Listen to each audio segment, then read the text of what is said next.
On September the 14th of 2013, Jonathan FERRELL was shot several times as he searched for help in the aftermath of a car accident. The 24-year-old had just dropped a friend off at her subdivision in Charlotte, North Carolina, at around 2 a.m. when his vehicle careened into a wooded area near Reedy Creek Road. The severity of the damage forced him to climb out of the car via a rear window. He then dragged himself from the wreck to the first house he could find. When homeowner Sarah McCartney heard banging at her front door at approximately 2:30 a.m., she reportedly thought it was her husband. When she rushed downstairs and opened the door, she saw FERRELL standing outside. McCartney immediately closed the door and called 911 to report an attempted robbery. 3 Charlotte-Mecklenburg police officers responded to the residence, whereupon FERRELL ran toward them asking for help with his wrecked vehicle. One of the officers, 27-year-old Randall Kerrick, fired a taser at the man but missed. He then fired his semi-automatic service weapon 12 times, striking FERRELL with 10 bullets, killing him instantly. Within a few days, Officer Kerrick was fired and subsequently arraigned on a charge of voluntary manslaughter, but was released on a $45,000 bond. It wasn't clear what had caused FERRELL's vehicular accident. Toxicology test results ruled out the possibility of DUI, as it showed that his blood alcohol level was within the legal limit at the time. In January of 2014, a grand jury initially decided not to indict Kerrick, but the following year, a different grand jury ruled otherwise. A deadlocked jury led to a mistrial. The Attorney General of North Carolina then said that the state wouldn't retry Kerrick. In a separate lawsuit, the city of Charlotte settled with the FERRELL family for $2.25 million. According to the family's lawyer, there was no justification what had transpired that night. He added that Kerrick was a bad cop in an otherwise respectable police department. Number 9. Katrina Danforth. 32-year-old Katrina Danforth, a former adult film actress, asked the hitman to kill her ex in exchange for $5,000 in October of 2018. When Danforth met with the contract killer, she told him that the body had to be found and that she didn't care about collateral damage as long as her own child wasn't harmed. After their meeting, the Idaho woman sent a down payment of $2,500 contained in a thank you card to the hitman's home in Montana. In December, she was taken into custody by federal agents at Spokane International Airport in Washington with the help of the hitman, who was in fact an undercover police officer. Following her guilty plea to charges of seeking a contract killing, she was ordered to pay $1,000 and sentenced to a decade of incarceration, followed by 3 years of probation. Number 8. India Chip Chase. Hours after having several cocktails at a club in England, a 20-year-old woman was assaulted and strangled to death in January of 2016. The harrowing incident, which took place in Northampton, started when India Chip Chase and her friends went to NB's cocktail bar and club on Bridge Street at around 11:30 p.m. on January the 29th. After drinking 6 Jaeger bomb cocktails, Chip Chase was later seen slumped over and dropped her handbag on the floor at approximately 12:30 a.m. She then exited the club by herself and told the doorman outside she wanted to go home. She was placed in a taxi but then got out of the vehicle after an apparent dispute with the driver over money. Surveillance footage showed Chip Chase stumbling about on the sidewalk and sitting on the pavement, crying as she talked on the phone. A man standing in the queue to get into the club subsequently approached her. According to witnesses, the man told her not to worry because he'd get her home safe. In CCTV footage, the two appeared to have a heated conversation before the man helped her get in a taxi and followed her in shortly before 1:30 a.m. 15 hours later, Chip Chase, who was employed as a barmaid, failed to show up for work and was reported missing by her parents. On the afternoon of January the 31st, the woman's lifeless body was found on a mattress at Edward Tenniswood's home on Stanley Road, but the man wasn't there. Police recognized the 52-year-old as the individual seen approaching Chip Chase in the CCTV images. They were reportedly able to trace the victim's mobile signal to his residence. Tenniswood was later located at the Ibis Hotel in Mayfair, where he was arrested on suspicion of murder. During his resulting trial, he claimed that he and Chip Chase had shared a loving and organic intimacy, during the course of which he was instructed to put his hands around her neck, not realizing she was suffocating. Several pieces of inculpatory evidence, including Tennis Wood's DNA under the woman's fingernails, were presented in court. The jury unanimously found him guilty of murder and assault after a 10-day trial. In August of 2016, Tennis Wood was sentenced to life in prison with a minimum of 30 years and an additional 12 years to be served concurrently. Number 7. Benjamin Kyle Barber. A Florida man convicted of falsifying his identity and trafficking stolen property was arrested in Okeechobee after soliciting a stranger's assistance to dispose of a gun. On June the 9th of 2020, a woman at a Circle K convenience store and gas station was approached by 30-year-old Benjamin Kyle Barber from Ocala, who said he had something for her. Barber reportedly resided behind the convenience store in the woods and asked the woman to accompany him there shortly after 12:30 a.m. According to the Marion County Sheriff's Office, after the two went into the woods, Barber produced a black handgun from his right pocket and pointed it at the woman's face, asking if she'd help him get rid of it. Afraid of getting shot, she ran back to the store. The suspect subsequently followed and told her that he'd drag her back to the woods to kill her if she didn't help him. She ultimately escaped and reported the incident to law enforcement. A deputy was subsequently dispatched to the scene.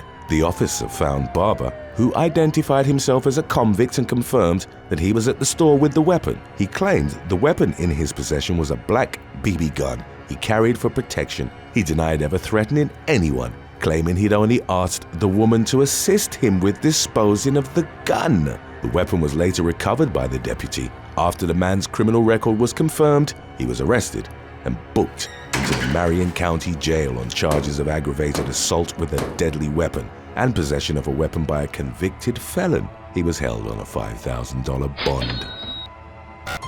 Number 6. Joshua Cooper.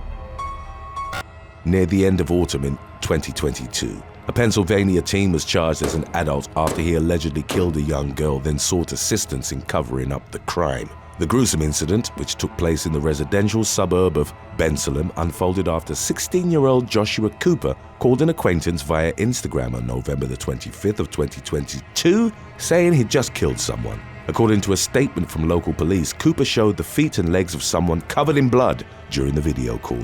Subsequently, he asked for help with disposing of the body. Law enforcement were notified by the mother of Cooper's acquaintance, who reported her son's harrowing conversation with the teen at approximately 4 p.m. Upon arriving at the suspect's mobile home at 1446 Gibson Road, officers discovered a young girl who'd succumbed to a gunshot wound on the floor of the bathroom. Police said that there were towels, bottles of bleach, and other household cleaners on the premises. The suspect was later found and apprehended in the area of Newport News Drive and Groton Drive. While he was being taken into custody, he reportedly said he was sorry and that the killing was an accident. Cooper was charged with criminal homicide, possessing instruments of crime, and tampering with physical evidence. He was denied bail and sent to the Edison Juvenile Detention Center. According to an arrest affidavit, he told detectives that on the day of the shooting he'd been arranging his father's guns. The victim, who was described as Cooper's best friend, had been dropped off at the mobile home by her family. The two friends reportedly watched Netflix prior to the murder. In March of 2023, Cooper entered a plea of not guilty. When confronted with the details of the killing, he reportedly broke down. As of the latest developments, he had yet to be formally arraigned. Number 5. Kate Mott. A woman from Southport, Merseyside, England, initially sought help from the police in connection with her contentious divorce before being found dead in January of 2010. 3 months prior to her death, 35-year-old Kate Mott had been in the middle of a divorce when she obtained a non-molestation order against her 32-year-old husband Brent. At various times, she filed complaints against the man, which the police repeatedly neglected to deal with. According to the Independent Police Complaints Commission, authorities failed to comprehend the seriousness of the injunction Kate had obtained and considered her complaint as adults fighting over divorce proceedings. An officer advised the woman to contact her solicitor rather than the police. Ultimately, Brent would force himself on her and strangle her to death at their home in Everard Road before driving her lifeless body to a field in Scarisbrick. He reportedly attempted to make the crime scene look like a car accident. Kate was discovered inside the couple's Ford Focus on January the 21st of 2010. 7 months later, Brent was convicted of her murder. He was sentenced to a minimum of 25 years behind bars for the crime. The Daily Mail reported in January of 2012 that the Merseyside police force had apologized to the victim's family and made a number of policy changes to improve their service. Number 4. Natalie Shotter. The Metropolitan Police of Greater London were accused of deplorable, inhumane behavior after ignoring a citizen's plea for help. On July the 17th of 2021, 37-year-old Natalie Shotter was found dead in Southall Park, West London, after having been assaulted. Her mother, Cass Shotter Wheatman, said her daughter had been having a night out on the town and had been in the park with a friend. The latter reportedly approached 2 police officers nearby and asked for their help because Natalie was unwell. The officers apparently refused to assist and told the friend to call 101. The victim's mother said that if they'd aided Natalie, she wouldn't have died that night. Post-mortem tests found her cause of death to be inconclusive. Cass accused law enforcement of failing to protect vulnerable people. An internal investigation was launched, but it was ultimately decided that the officers wouldn't face misconduct proceedings. Cass wrote to the Met Commissioner saying that the family was appalled and absolutely insulted by their decision. A spokesperson for the Independent Office for Police Conduct said that they'd received the complaint and decided that a local investigation by the force was appropriate. It was unclear if the investigation had concluded or if Natalie's case had been solved. Number 3. Deanna Marie Stinson. In April of 2022, 51-year-old Deanna Marie Stinson was sentenced to prison time after attempting to hire a hitman to murder her ex-boyfriend's wife. In the summer of the previous year, the Tampa woman searched for an assassin on the dark web, posting that she needed a Florida job done. In July, she included the target's name, address, and photo and made 5 Bitcoin transactions for a total of $12,307.61. The FBI was alerted, and an undercover agent contacted Stinson the following month, posing as a hitman. She was arrested in September and pleaded guilty in January of 2022. On April the 20th of 2022, she was sentenced to 78 months behind bars, to be followed by 3 years of supervised release. Stinson was also fined more than $12,000. Today's topic was requested by General Yi, Joya Paria, and Young Invent. If you have any other topics you'd like to learn about, subscribe and let us know in the comments section below. Number 2. Cheryl Thibodeau.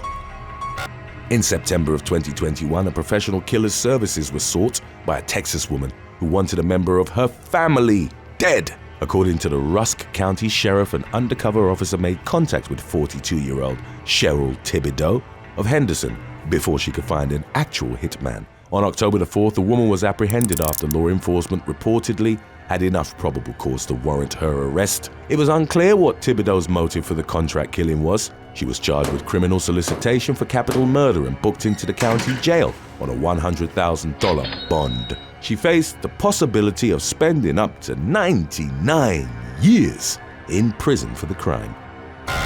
In case you missed our video on when helping people goes wrong, then be sure to stay tuned after number 1. We have that one coming right up.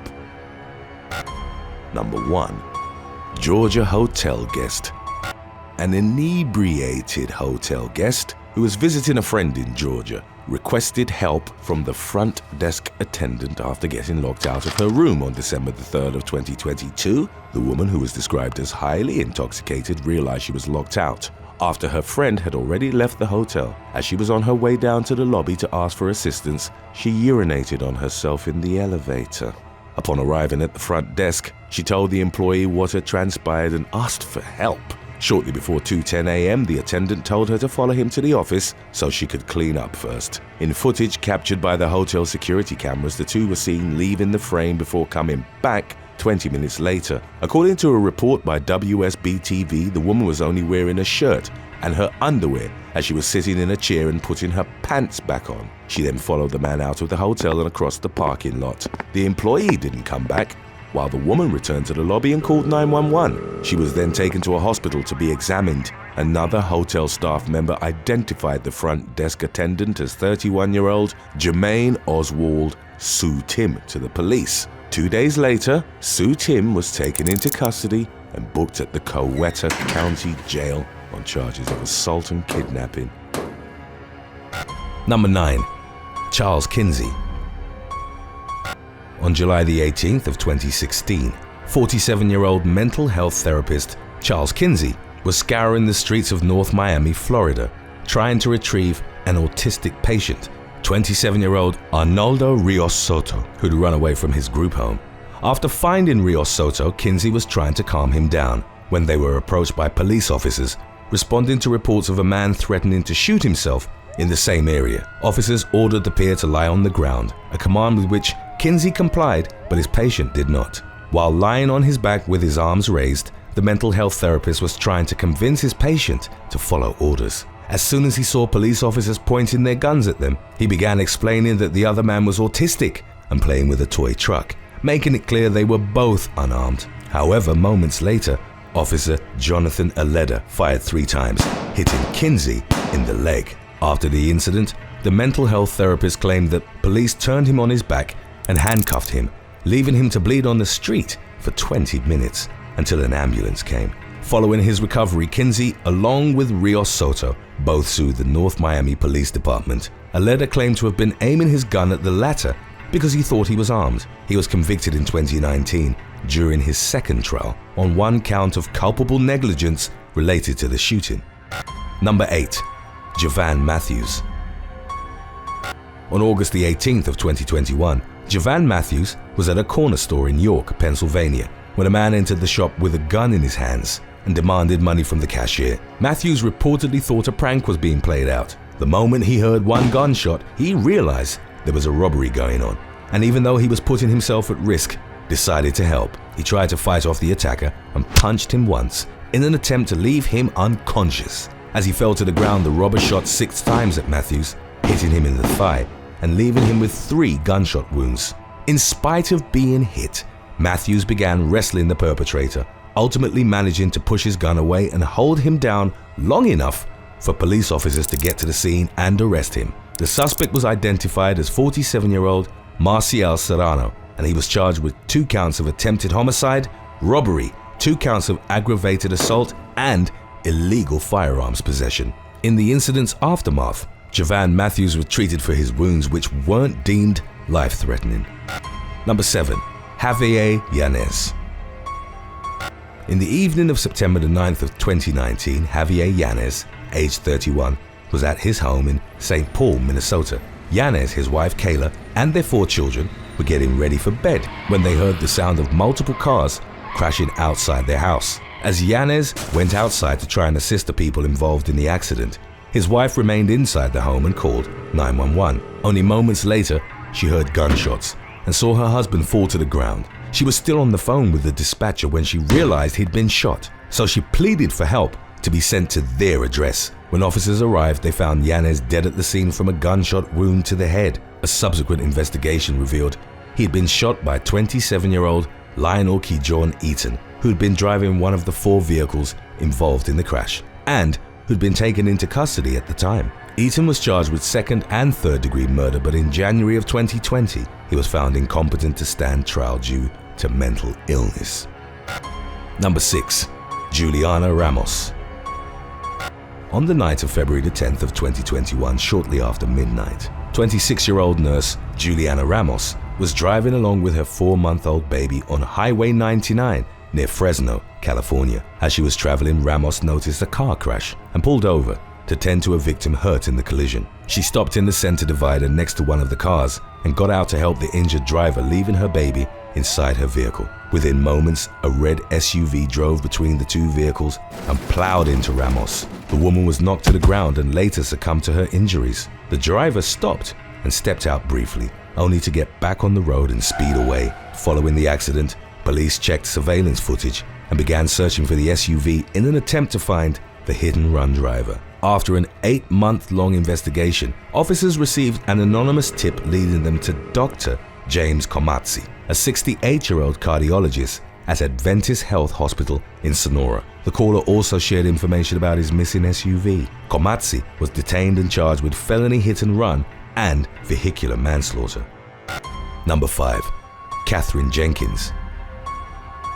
On December the 4th of 2019, Welsh mezzo-soprano singer Katherine Jenkins was walking on the streets of London and heading to rehearsals for a Christmas Carol charity concert held in Chelsea's St. Luke's Church. On her way there, Jenkins encountered an elderly woman screaming for help as she was being attacked by 2 teenage girls. Jenkins intervened, but the muggers turned on her, and one of them snatched her iPhone. The teens then ran away, but police officers who were called to the scene managed to catch one of them and have her return Jenkins's phone. In January of 2020, the 15-year-old admitted before Highbury Corner Youth Court to stealing Jenkins's iPhone and assaulting a police officer. Her counsel claimed that the teenager had only grabbed the phone because she thought she was being filmed. She was handed a 6-month referral order and apologized to the singer. Number 4. Cassie Anderson. On December the 27th of 2015, in the afternoon, 24-year-old Cassie Anderson was at a bar in southwest Houston, Texas. She was on her waitress shift when she noticed people yelling outside. The situation involved a woman who was trying to fight off a man attempting to steal her car. Anderson and a male bartender decided to help, but when they went outside, the carjacker shifted his attention from his victim to them. He was holding a gun and tried to aim at the male bartender, but instead shot Anderson, wounding both her legs. The 24-year-old was immediately taken to the hospital, and updates on the matter indicated doctors were expecting her to recover. Number 3. Karen Graham.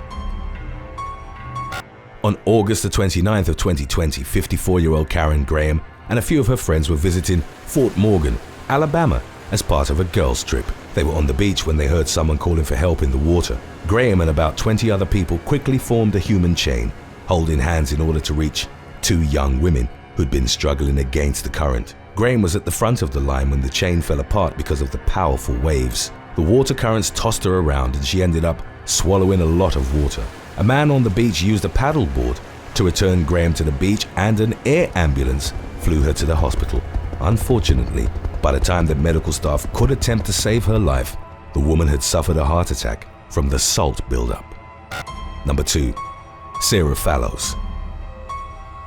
On the night of October the 25th of 2017, Diane Fallows called police officers to her home in Manchester, England, worried about her daughter's mental health. Sarah Fallows, a beauty therapist, had been drinking and taking cocaine after fighting with her boyfriend. When officers arrived in response to her mother's call, they found Fallows shouting and running on the street nearby. While they tried to detain her, the woman punched and spat at them, leaving them with cuts and grazes. In the police van, Fallows continued to shout, and while Officer Tracy Hallworth was trying to calm her down, she punched her in the face, leaving her with a black eye. Officers placed her in leg restraints and called an ambulance to take her to the hospital. While en route, the woman spat in a paramedic's face, so she was placed in a spit hood. Officers went to assist her at the hospital, where she was given 3 sedatives because she kept spitting on nurses and making threats. The police then took her back to her mother's house. When she got there, Fallows claimed she couldn't remember what had happened, aside from being taken into the police van. Although she later admitted to 3 charges of assaulting police and criminal damage to a pair of handcuffs, the woman initially avoided jail due to suffering from borderline personality disorder. Fallows was eventually sentenced to 12 weeks behind bars in April of 2021 and ordered to pay several $100s in court costs and compensation to all her victims. Number 1. Jonathan Polanco. On August the 20th of 2021, 30-year-old Jonathan Polanco stopped for snacks at a 7-Eleven in Portland, Oregon. He was outside the convenience store when 2 teenage girls began attacking a third one in the parking lot. As others stood by and watched or filmed the altercation, Polanco intervened and tried to break up the fight, telling the attackers to stop. At one point, another man approached the scene from behind a garbage can and pulled out a gun, fatally shooting Polanco in the head. He was rushed to the hospital but died later that night, leaving behind a 6-year-old daughter. His death was ruled a homicide by the Portland Police Bureau, but investigators haven't released any information regarding the suspects in the shooting. Thanks for watching. Would you rather find your own way home after getting lost in the middle of nowhere, or ask a sketchy stranger for help? Let us know in the comments section below.